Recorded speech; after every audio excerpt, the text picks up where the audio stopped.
Yeah, g'day everyone and welcome back to the TryPod Live with Winny and Clarkey here for a special show on this Monday afternoon. We're here with our State of Origin Game 2 preview, which promises to be an awesome show with plenty of footy talk for you all. Joined, of course, always by Jacob Wynn, who is the founder of this show, TryPod, and he enters his 10th consecutive season of giving free content and a profitable bets margin on every single season. My name's Dan from Clarkey's Rugby League column. Jacob, how you doing, my man?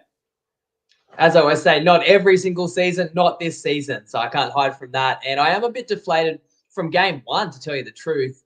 Just the way that we didn't get the match that we were anticipating for so long. But after deep diving game two, it really does promise to be a spectacular, scintillating game of State of Origin, everything that Origin should be. So I can't wait to chat about it and share some tips over the next 30, 45 minutes. 100%, mate. And one thing we always do in this show is we get the best bets to you nice and early, particularly from yourself there. So let's draw back the curtains, mate, and not fluff around. What have you got for us in the way of best bets for State of Origin Game 2? So I did want to remind people, game one, I had the Blues plus 2.5 and I had under 6.5 tries. And I lost both of those. And I would say I lost them both in the 7th minute effectively. And they go into the TryPod record for 2024, part of this woeful season I've had with the tip results. You're not going to give me any credit for two tips that lost in game one, but it's worth mentioning they were both in the $60s range by kickoff. I think the Blues side is better in game two, as we will discuss. But I just want to say straight away, as the line is on the screen, where New South Wales is now a slight favourite, this game has moved from Sydney to Melbourne, so going from home advantage to neutral. Not to mention Queensland played well. There's no way you can downgrade Queensland after game one. They if anything, you have to upgrade for a 28-point win. And yet the Blues come in favourite, which means if this game was actually in Sydney, it would be Blues minus 3.5. And again, I tipped Blues plus 2.5 Sydney last game. The send-off set the bets on fire, set the game on fire, sadly. So we'll never really know how it would have played out. I can only hope that we get the same number of players on each side on Wednesday. And I do have a best bet for the game, which I'm happy to share. And Origin gives us a opportunity to play, some extra markets that aren't always there every game. And I'm going to do that in this case, because here's my best bet. New South Wales team with highest possession at $1.80 on Top Sport. You'll find that under match stat markets. That's just based on the NRL app possession stats. You're thinking the team that wins usually has more possession. That's correct. When you score, you get the ball kicked off to you for one, right? And yet, I look back at the last 10 Origins, like 10 Origins being the full series, 21, 22, 23, and game one this year. New South Wales has only won 4 of the last 10 games. But New South Wales has had more possession in 8 of the last 10. Or to flip it, Queensland winners of 60% of the games, but only most possession in 20% of them. Even in game one this year, where it's a 28-point loss, New South Wales had 53%. Game 2 last year, which was the same scenario, the Blues were down 1-0. They lost by 26 points at Suncorp. But the Blues still had 51% possession. So I think the Blues will play better than they did in both of those games for sure. I think a desperate team runs it hard, yields the more six again calls. New South Wales wants to keep the ball under control and wear Queensland down with their power game. I think Queensland's the type of team that can take chances from early shifts, early kicks, more fearless, can break the game open with speedsters. But New South Wales is more likely to have more meters with the roster they've picked. New South Wales wins the penalty count. I'll get more into that later. And I can see New South Wales scoring when they do on the back of building pressure as opposed to Queensland quick fire. So I'm going to talk all about the matchup and my predicted result, as well as more factors as to why New South Wales most possession is my favourite bet of Origin 2. I like that bet, mate. Yeah, while you were talking, I did go and check the stats for game one because I wanted to confirm. You later confirmed it as well. 53%, even though they only had 12 men on the field for 73 minutes of that game. So that in and of itself is impressive there. And if they've done it the 8 of the last 10 times, then certainly I like that bet a lot there, mate. You guys will see me throughout the show. I'm looking left and right the whole time. I am reading every single comment that comes in. I'm seeing who's joining on Instagram. It's a live show, guys. Please get involved. We'll bring up your comments on the screen, respond to them. And Lockie Galvin from the Tigers just joined. So great to have the Rookie of the Year in the house here for our State of Origin Game 2 preview. I'll tell you what, Winny Clarkey's collect couldn't have gone any worse in my first week with the tips. My multi went 0-3 there. Thanks to Lachlan Galvin, in part, actually taking down the Raiders, who are my final leg, although I'd already lost the first two. But you guys know me. I'm up for the fight. My Clarkey's collect for State of Origin Game 2. I'm just going to keep it nice and simple. Blues head-to-head. Now, I will get to my reasons later in the podcast, and you guys know it stings me to put that out as a proud Queenslander. You guys know the last, year or so I've been doing this show, Winnie. This is the first time I've ever tipped the Blues, I think. Every other game I've sat here and said Maroons. So there's a first for everything. You know what? You tipped them in Game 3 last year, which is worth remembering because when you actually did go against your state, you were right as well. Yeah, so I got 100% record there as for my best bets going against the Maroons in a 1-from-1 sample size. All right, guys, huge show ahead. We're going to break down the teams. We're going to talk try scorers, keys to victory, and everything else in between with our game preview. Before we get to that, we're going to hear a short clip from the Top Sport CEO, Mr. Tristan Merlehan. Everyone, it's Tristan Merlehan here from Top Sport, and we're getting close to Origin 2, where the Queenslanders obviously go into Game 2 in Melbourne with a 1-0 series lead. However, there has been an absolute massive betting plunge on New South Wales. We opened the market straight after Game 1 with New South Wales sitting at $2.40 and 4.5. We laid them the very next morning into 3.5, and then the market stayed pretty solid for a period of time until the teams were announced after the games last weekend, where New South Wales got back from 3.5 into 2.5, into 2 flat, into 1.5, into pick'em, and now they're into $1.85 favourites. Be one of the most sustained betting moves in an Origin game I can remember early in the week. And, the side is pretty much as expected, but whether it's just on the fact that people believe we had the market set up incorrectly, the real interesting point to note is that of the 5 changes New South Wales have made, 4 of those players are the top 4 players in man of the match betting for New South Wales. So that probably does tell a story. And there's been plenty of interest on the man of the match around those players.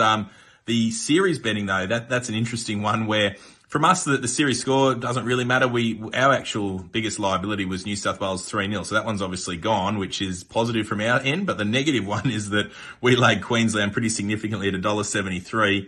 And now that customer who backed them sizably has come back and taken the $4.50, which they were at the time, New South Wales to win the series. So we've got a lose-lose situation, which is never good in that book, but it is what it is. So Queensland $1.22, New South Wales $4.20. That has seen the market go, I think, $5.50 into $4.20 on the back of this big move. So going to be a cracking game on Wednesday night. Hopefully everyone enjoys it, backs a winner, and of course gamble responsibly. Great stuff there from Tristan. As always, thank you very much for that clip. A few comments rolling in here. Matt O'Keefe says the Blues win. Queensland don't get Origin in Melbourne. Ryan William Boyle says, can we get some NRL players on the podcast one day? We've got that rolling through and plenty of other comments, Winnie. But let's jump straight into... I've put the best bet in the comments. I've highlighted that on the screen. But I've also got a tasty SGM to share later, custom one I've cooked up. You've got a creation as well. In addition to tipping the Blues, you've got a double-digit odds same gamer as well. Got a cameo tip or 2 to throw in there as well. And we will mention any great comments that come through the feed. So let us know what you're thinking about the encounter on Wednesday night. 100%, guys. We appreciate your live viewership. It is awesome. Let's go to the Queensland team first here, Winnie. 2 changes for them. Selwyn Cobbo and Jermaine Hopgood drop off their bench. In comes Kurt Capewell and Felice Kaufusi. I want your thoughts quickly on how you rate these changes and how you think it might affect the way Queensland plays. So Kaufusi, very reliable, can play middle or edge.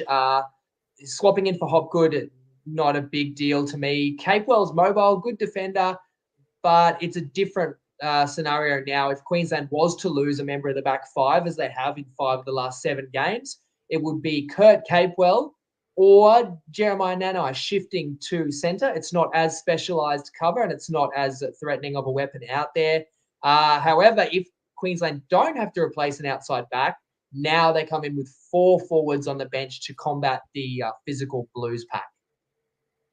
Yeah, I kind of feel the same way, mate, because we heard in game one that there's this grand plan for Cobbo, and he's not just there as a replacement. We've got a game plan and we're going to work on it through the week. And then all of a sudden, Gagai is 18th man, who seems a somewhat like-for-like replacement of Cobbo, given Gagai can play fullback, wing, and centre. They bring Kurt Capewell onto the bench. So for me, I'm just interested in which sort of capacity he is used. Does he only come on late into the game if there are injuries in the back line or something like that? Or do they just put him in the middle rotation or the edge rotation for the forwards there? I tend to think it's the latter. And as you said, I think Hopgood switching out for Kafusi is a win or lose for the Maroons. I think that's a very like-for-like replacement there.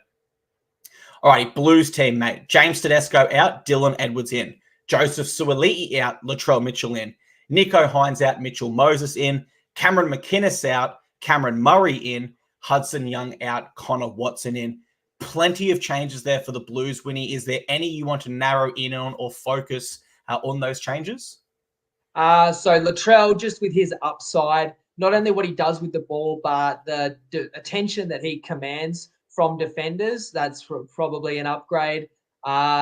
Three of the most important positions on the field, fullback, halfback, and lock. I would say New South Wales also upgraded. Edwards a better player than Teddy at this point in his career. Cam Murray, even after a long layoff, that's still a significant upgrade over Cam McInnes, and Mitch Moses is a better halfback overall than Nico Hines as well. Yeah, mate, I look at, and we spoke about this on one of our rapid recap shows, where most of these Blues changes aren't forced changes. Madge certainly didn't look at his game one side and say, we played so horribly, I've got to change the whole team. It was more so, hey, I would have selected you if you were available in game one. The only real switch is, I guess, Latrell Mitchell. But again, it's a forced switch because Suaalii isn't available.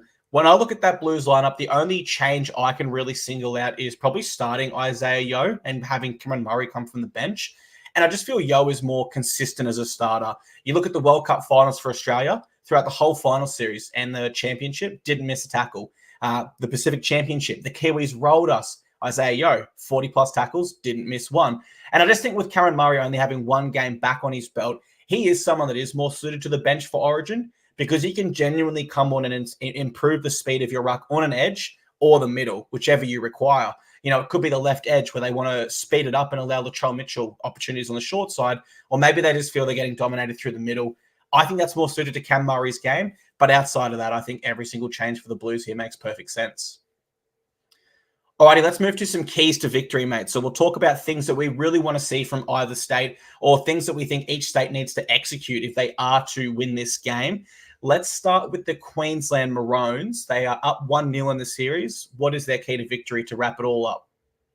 Well, I think Queensland's biggest strength is their cohesion and connectivity, because they've kept more of a similar squad together for a number of seasons and didn't have to make really any major changes from game one. The game will be an arm wrestle of sorts like Origin usually is, and it will be back and forth, and opportunities are usually limited. So in the critical moments, does having those more repetitions together make the difference for the Queenslanders? You know, I look at game one, there's not much I can glean from game one, but how about when it was 13-on-13?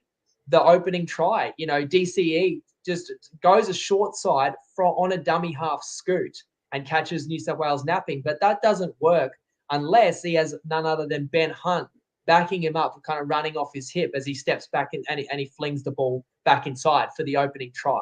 The other advantage that Queensland has and would be the path to victory, I think, is coaching. You have to say they've got the coaching edge and Billy knows all about what it takes in this arena now. Is, you know, his third season in charge. And I feel like you've got an extension of your coach on the field with the experience of Queensland's captain, DCE, and his composure and control in their most important moments. 100%. And you can also add someone like Ben Hunt into that mix, who's a captain, Harry Grant, who's a captain, plenty of experience and leaders in that Maroon side. Interesting comment here on Instagram. Chris Gray says, I don't think anyone is counting Walsh back in as a factor. And that's actually a good call because I haven't seen that discussed too much in the media at all. As far as keys to victory go for the Maroons, I've singled out two. Number one is to kick long, kick early, try to find grass. And if you can't, make sure you're kicking to Brian To'o. I do think turning around their forward pack and making them run back to the ball unexpectedly with maybe a fourth tackle option will be key here. And the other key is limiting Brian To'o's early hit-ups because he's just so powerful. The reality of that is, though, you still have Zach Lomax and Dylan Edwards to contend with early hit-ups. And they are very capable of getting momentum. The one thing you can't afford is for Brian To'o to run before those two run, because that is a hell of a lot of momentum and quick play of the balls. So I think the least dangerous of the three would be Edwards and Zach Lomax. So kicking to Brian To'o makes the most sense there for the Maroons. And number two, on the same side of the ball, rather, it's making Latrell work in defense. Now, I'm not here to crap on Latrell Mitchell. We all see all the stuff that flies around. Most people do regard him as an unfit fullback. And if you don't, then you would admit he's definitely not as fit as someone like a Dylan Edwards or a James Tedesco at the back. Now, he averages 4 tackles per game at NRL level this year. For comparison, Stephen Crichton in the right centre for State of Origin Game 1 made 12. So I just think if the Maroons can target Latrell Mitchell with that ball and get his tackling numbers closer to 20, then one, there's more chance he could come up with a missed tackle because he's not as experienced in the front line in recent seasons at least. And number two, the real key, I think, when he is just limiting his energy in attack. You don't want him to be 100% raring to go and just, wanting that ball because he is such a dangerous player. So those are my two keys there for the Maroons. Let's move on to the New South Wales Blues. They are down 1-0. It is do or die. They simply must win. What do you think they need to execute to level the series? It was similar to what I would have said prior to Game 1, the power game. You've got Edwards as a powerful carrier and relentless, a fitness level that's through the roof. The rest of the back five, it's like Game 1. Latrell is a different style of player, Swali'i, but they're both every bit as hard to handle, and they're players that get you on the front foot with their carries. And then on the back of that, your pack has Payne Haas, Cam Murray, Liam Martin, Lenu, Watson, Olaquatu off the bench. These are guys that can really bend the line and get you quick play the ball. So then I think if New South Wales combines those power runs with just holding the ball over the course of the game, Queensland will get tired. And New South Wales can wear Queensland out and can overpower Queensland. And that would be the road to victory for the Blues. You know what? I'm pretty much in the same boat, mate. I wrote down that they just need to do exactly what they did in Game 1. I actually feel with 13 players on the field, and not take off Reece Walsh's head 7 minutes. Well, or not besides that, okay. Take that page out of the game plan, but stick to everything else because with the two changes they've made in their spine, I think they get a little bit stronger. And I actually think with that same game plan and 13 players on the field, genuinely they have enough to trouble the Maroons there. You look at Game 1, high completion rate, high possession, more post-contact meters, and only 4 more missed tackles with 12 men for 73 minutes. So that's very impressive there. The concern does come from the line break stat. It was 7-1 to the Queensland Maroons. But I just feel that defense will be such a huge focus being Origin as it is that having 13 on 13, I think that will largely mitigate that. They had more offloads. They had a faster play the ball speed in Game 1. So these are all areas that if they just have 13 on the field, stay consistent, their side gets stronger with their new selections, I think they can beat the Maroons. They definitely don't need to throw that game plan out the window. I think they can apply it one more time with a few minor tweaks and a little bit of a stronger team this time. I think it's going to work quite well.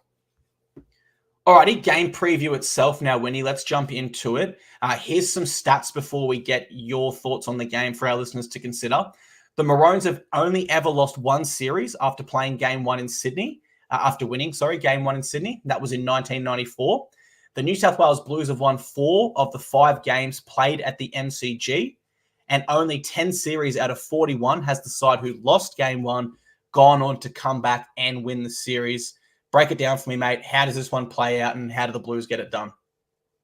Okay, well, I am envisioning a fast-paced game, and I'm firstly thinking about the location and the AFL field and that being a faster track.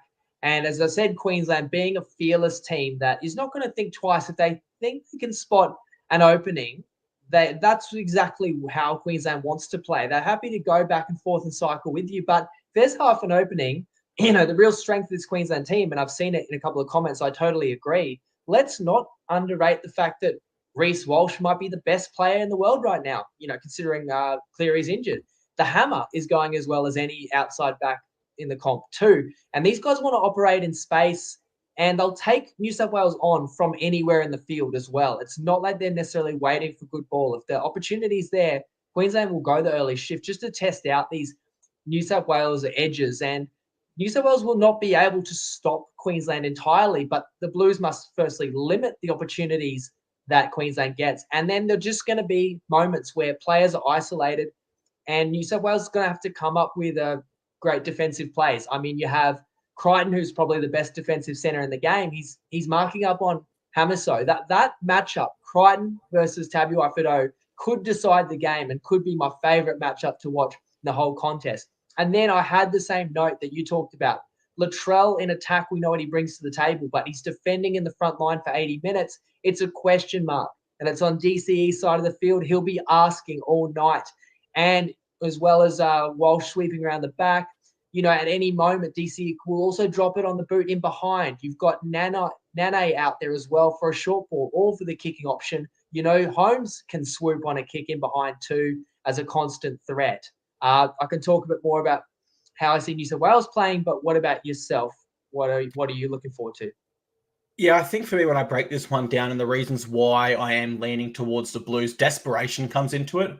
I think that's a big factor there. Like, they will be the more desperate side. In game one, we kind of went tit for tat and we both debated who will be more desperate in the game. But there's no doubt now, it is the New South Wales Blues. There will be more desperation from their side. They have a great record at the MCG. That is also a smaller consideration. But the Melbourne conditions this time of year is kind of what we expected it to be like in Sydney. That damper, slower turf where there's just a bit of dew sitting on the surface and the shifting plays aren't as effective for the Maroons there.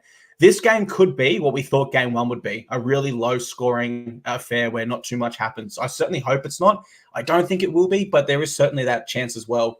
I look to the side who's going to be able to generate momentum. And the Blues back three, I think, are the best back three in the game at that.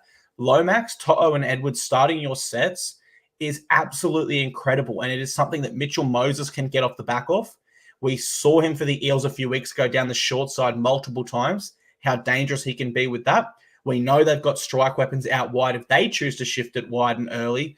So there are some options there for the Blues. And if they don't want to do that, if the conditions don't suit, then they're going to have all this momentum from their back three that their large forward pack will be able to get on the back of.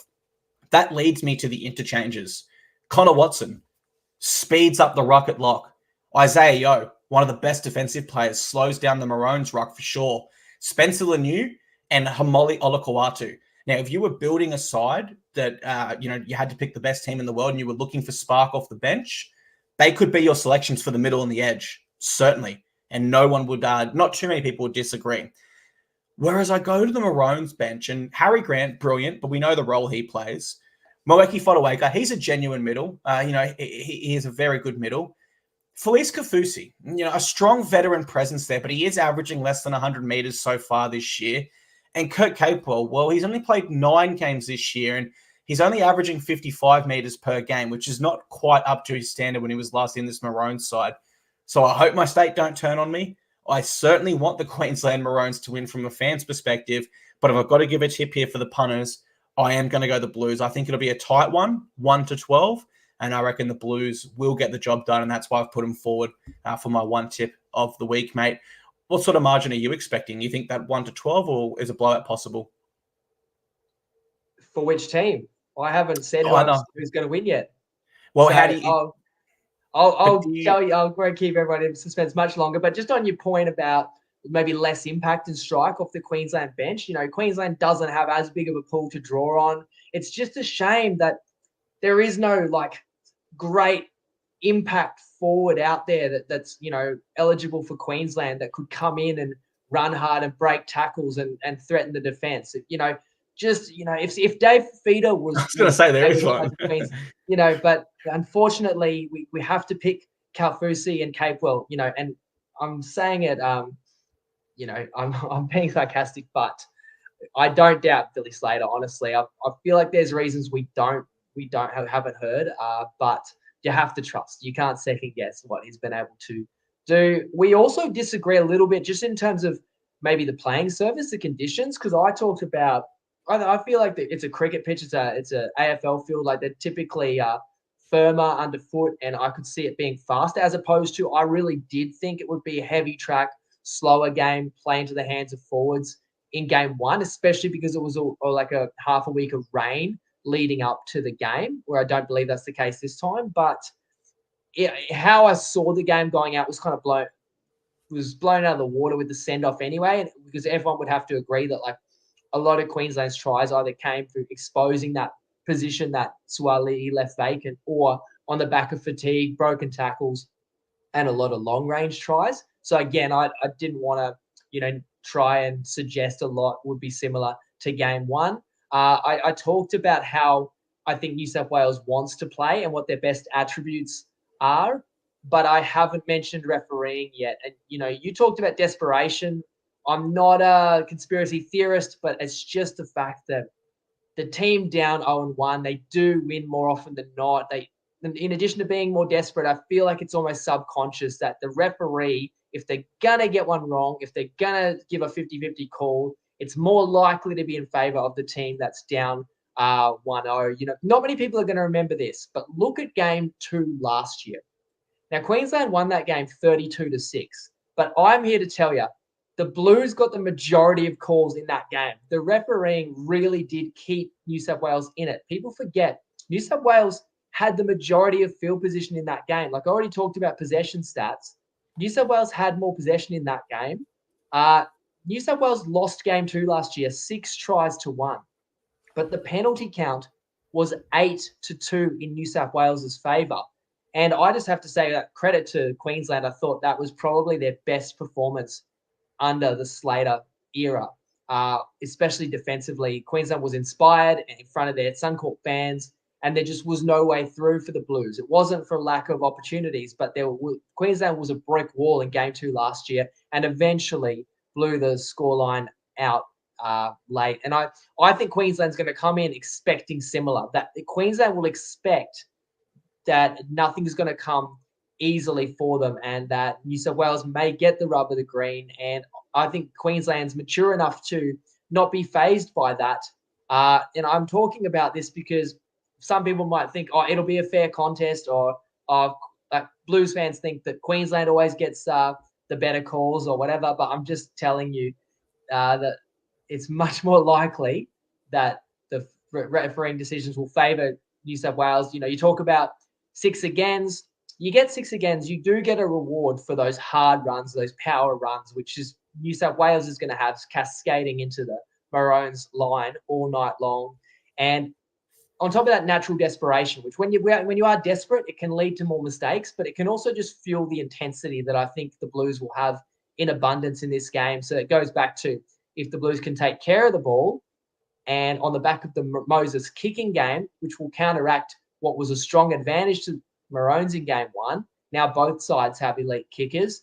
I definitely see the Blues getting points on the back of momentum sets and building pressure, and eventually just too many fast play the balls, and an opening happens or a tackle is missed, and that's how the Blues score. Whereas for Queensland, I definitely think they'll have less chances, but it will come down to having that execution. It will come down to having a superstar like Reece Walsh. You may not need as many. You're just going to have to be more decisive in the key moments for Queensland. And that's how I could see this game playing out. So then I was like, I don't really think I'm going to have a best bet on the outcome. Like I think that the odds being basically pick 'em is about right. If I could have got plus 4.5 on the Blues, that's a different story. And you could say, well, why didn't I play that when it was available? I have to admit, I'm quite surprised at this move. I thought I'd have time. I thought the majority of the market would just consider Queensland superior, and the fact that it's gone from Sydney to Melbourne is an advantage to Queensland. It takes away home advantage from New South Wales. So I was surprised the lines come in. I think it is just other people out there also agreeing that the Blues are every bit as good as Queensland, probably on paper, to be fair, and they are more desperate. So if you push come to shove, I've said I think Pickham's justified, but if you're going to squeeze me for a winner, I'm going to say the Blues will get home by 1 point. And if anyone wants my lean back to how I see the conditions, I will actually lean to the over 36.5. And I have built overs into my custom same game multi as well that I'll share soon. Perfect, mate. Great breakdown there. Absolutely appreciate those insights. We'll move on to our try scorers section here. I've got a few different try scorers that I like. Did you want me to go first? Did you want to go to Nicole, or did you want to go first? Give us what you've got, mate. Alrighty, awesome. So for some try scorers, I've gotten this one, guys, and I have built this into our multi for us all. First one, Latrell Mitchell. And the point that I make is, even if Queensland execute my key to victory and they pressure Latrell Mitchell and make him defend more, there's no certainty that he's suddenly ineffective in attack. You know, this is a guy that when he did play centre, certainly that was the opposition's game plan to make him work in defense. And he's still a weapon. He has 9 rep games at centre and he scored in 6 of those. And at NRL level, he has 61 games at centre where he scored 47 times. That is a brilliant strike rate for a centre. So Latrell Mitchell is my first pick there.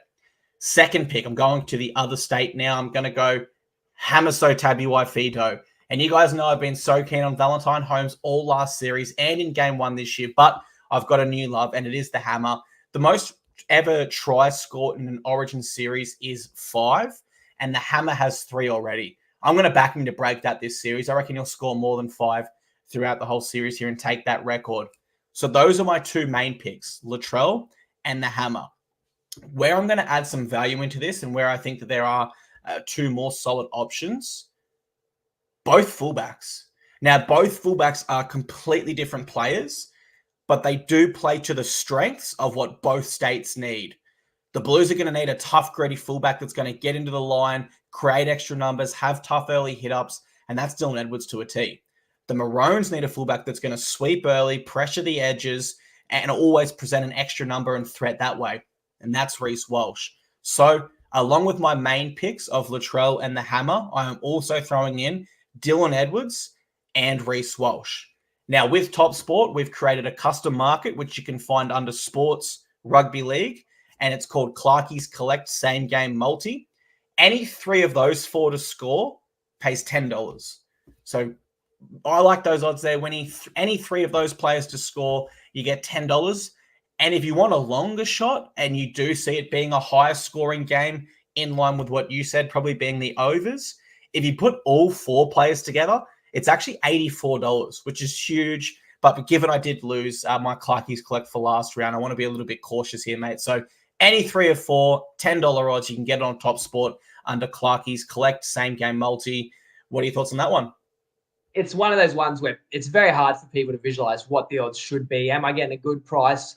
And some bookies will put out some promo prices, special markets, and they do just rip you off. And when you get a special market created by us, you really can trust that we believe it's, the price is greater than what we think the relative probability is. And you can trust me that I crunched it in my spreadsheet for you. It's your picks, but I had it as a better than a 1 in 10 chance. Or another way to think about it would be pick any 3 of these guys and multi them together. You will get around $21, $25, okay? But you'd have to multi 4 different combinations to cover all the ways this bet can win. And if you outlay 4 bets at like 20 to 25, you're not getting the same return on 1 bet at $10. And I know that if you laid out 4 bets and all 4 win, you kind of get that jackpot hit. But again, you could still do what Clarkey said. You could play this on top of it, and it's a max of 25, and you could still have a little sprinkle at the multi of all 4 if you really think you want to cover that possibility. But how many tries are there going to be Wednesday night?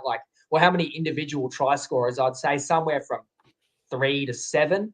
Having 4 options and only needing 3, it's a big difference as opposed to 4 needing all 4. So that's a great price, and you can't knock any of those players or their ability. And I see it as a higher scoring game than what I saw in game 1, though game 1 surprised us, but there were reasons behind that. Now, I've said a lot tonight. Try score is not my field of expertise, and people will argue my rugby league's not my field of expertise this year. But let me throw to Nicole because he's done really well with his try score picks lately. Preview for game 1, I remember thinking that, New South Wales haven't named the best side. I reckon Queensland are the better team. Obviously, Queensland won, not the way that we all thought they would with that send-off really early. But with game 2, I reckon New South Wales have made some really good changes, backing them in to win game 2 and draw up the series.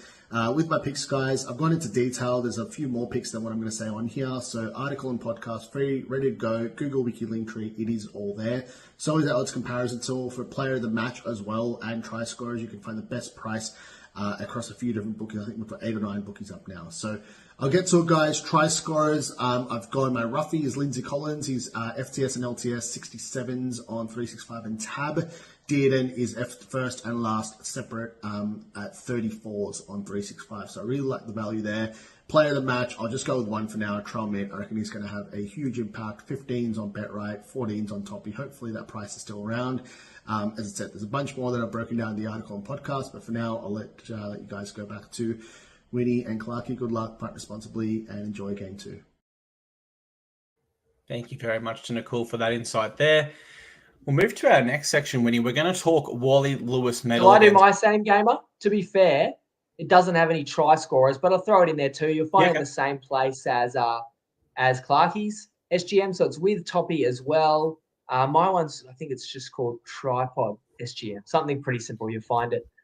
So I'm going on my best bet again. So I'm going Blues higher possession percentage. For what it's worth, if it's 50-50, you get a half payout on this market. If you do play Blues higher possession percentage as a best bet, it's a push if it's 50-50. Okay, so that's based on time of possession. So fair question that people might have. So that's your first leg, which is better than a 50-50 leg, I believe. It is $1.80, and I've explained why I think that's a good chance of hitting. Second half higher scoring is also priced around a 50-50, but I like that too because I do think that it will be such a breakneck pace, and I really do think fatigue becomes that greater factor in the second half with the kind of players that can hurt you with speed or ability to break tackles. And then my final leg is both teams to score 16 plus. I really feel like each team has 3 or more tries in them. You know what? You can score 16 points without 3 tries. You could get a couple of tries, and if you are taking the 2, you can get there as well. But I think both teams will have some success in attack. So 3 legs, and mine is also $10 odds on Toppy for a max stake of 25. If you do need a Toppy account, our show promo code is TP Live. Mate, I love it. I am on as well. I got on that while you were speaking there. Brilliant same game multi. Love that one a lot. Now, when we talk Wally Lewis medal predictions, we're talking series MVP. In game 1, we did give out predictions. I went with Patrick Carrigan and Payne Haas. Payne Haas, I didn't think he did enough in game 1 to score any points, given the result as well. Carrigan, yeah, I could see him scoring maybe a point there as well. He was up there with Daly Cherry Evans, one of the best players, so I think he's still a chance there. The official MVP was Daly Cherry Evans, so we know for certain he's on 3 points. When you talk to me about your Wally Lewis medal predictions and where you think they currently sit after the first game. So my most interesting one is Mitch Moses, which was to some people's dismay, tipping him at 200-1 before game 1, where he obviously wasn't selected. But now at $26, I think you heard Tristan talk about the Blues being into 420 for the series. And if New South Wales was to pull off what some have called the impossible, which is winning the series after losing at home in game 1, I heard a lot of people say series over. But if New South Wales does actually win the series, Moses will have to be great and definitely has a great shot, albeit it's unlikely because the Blues have got a mountain to climb. But Moses probably as likely as any Blue. And I know you're going to ask me man of the match next. I'll keep it simple. And I did say reluctantly New South Wales gets home Wednesday night by 1 point.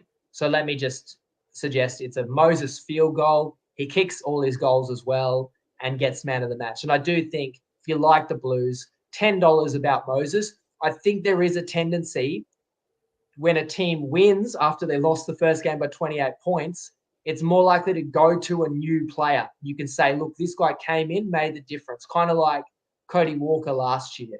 And I think Tristan said that could be an argument for Dylan Edwards, Cam Murray, as well as Moses or Latrell Mitchell for that matter.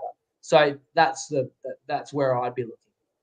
And I think as well, when we think of lower scoring games, at least for myself, I lean towards a forward pick. When we think higher scoring games, I lean more to outside backs or spine members in particular. So I'll do the same as I did in game 1. I'll give a prediction for both states depending on who wins. For the Blues, so my actual official pick, because I am tipping the Blues, is Dylan Edwards. I just think that he's a fullback that has the work rate that absolutely suits Origin. And he's the sort of fullback that I think he can go to another level in the rep state, where a lot of people online are actually tipping him to fail and have a bad debut here.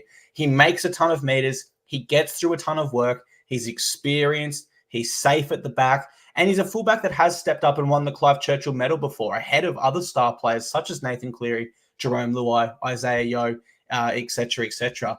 So I think Dylan Edwards will win if the Blues win. And for the Maroons, this will probably kill my Patrick Carrigan prior prediction for the Wally Lewis medal. But I think DCE again, in line with my prediction of the kicking game being extremely important and the Maroons needing to target Latrell Mitchell in attack, DCE will be an integral key to both of those factors. So I think if the Maroons are to go on and win, it will be DCE. And that would mean, in my opinion, he will win the official Wally Lewis MVP medal, which would rule out my Carrigan pick, unfortunately. But just adjusting on the fly and making my picks as I see them there. And you know what? I'll give a Queensland option. I didn't have to think too hard about this. I would go your favourite option. Is he favorite? I think well, I can't remember what price DCE was into, but I'll say Walsh. $7.50 was the best price I've seen him. So if he's not the favourite on Queensland, he's second favourite. He's right up there. And there's a storyline there too that obviously didn't really get the chance to play in game one, and remind everybody that these are the best players in the world all playing, but someone like Walsh stands out even at this level, and on his day is the most dangerous player on the planet. And because I think Queensland aren't going to dominate this match in terms of yardage or field position, you're just going to need explosive players from superstars, and Walsh will definitely capable of providing that. 100% made. Another consideration for Walsh is, whilst he is returning from injury, it was a concussion. So he's been doing no contact training, but plenty of fitness. So he will be, as far as healthy players can be, at round 17 of the regular season, he'll be right up there, ready to go. So that's a great pick there. All right, we've set a few different bets here and there, mate. So let's recap it all into one place for people that listen back as a podcast or that are live with us now and miss the start. Recap for me, mate, all of your best bets, multis, everything you've got for us for this game. So I kicked this off with my best bet being New South Wales most possession, which is under match stats markets on TopSport at $1.80. My same gamer, I'll put on the screen again, same pick, New South Wales most possession percentage, plus second half to be high scoring, and it does have to be higher than the first half. A tie is a loss there. And both teams to score 16 or more. That's $10 on Toppy. Those are my main picks, but I did say like $10 about Moses is good for man of the match, as is $7.50 for Walsh, I think, depending on which side of the ledger you fall. Mate, absolutely love it. To recap my bets for this game or my tips for you guys, we've got a custom market through TopSport under Sports Rugby League. It's called Clarkey's Collect Same Game Multi. Any three out of these four players to score $10 odds, a maximum bet of $25. Those four players are Latrell, the Hammer, Dylan Edwards, and Reece Walsh. And my Clarkey's Collect head-to-head is the New South Wales Blues to win this game. Alrighty, Winnie, that was a super fun show, mate. We got it done in under an hour. And, mate, thank you very much. Origin is just 2 sleeps away. I cannot wait, mate. To everyone that's been here with us live the whole time, thank you very much. We definitely do not take your viewership lightly. We absolutely love the element of being live and seeing you guys react to our predictions and send in your comments. It makes this show a community, and we really love and value that. So thank you so much, guys. And over to you, Winnie, for the final say.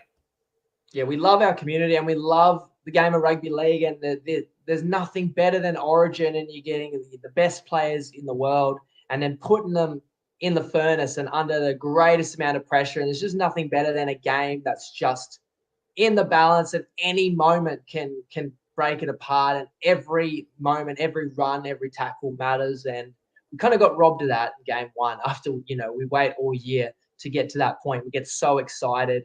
And I feel like it was a bit deflating. Like, it's hard to really get so excited about game two because you don't want to get hurt again. But now, as the clock ticks, I think we're going to start to realize, it's all to play for, and it's just sets up perfectly in terms of an even matchup. What more can you ask for? A neutral venue, pick 'em game, superstars both sides. storylines, and it's going to be ultra intense and so much feeling as well. So best of luck to everybody, whether you're having a punt on it or just cheering for your state. Let me know what you thought of my plays. Let me know if there's anything else sticking out to you. We'll be back Thursday night to give a little recap and then look ahead to round 17. So enjoy the rest of the week and the game, guys. Thanks to you two for tonight, Clarky, mate. And Lego.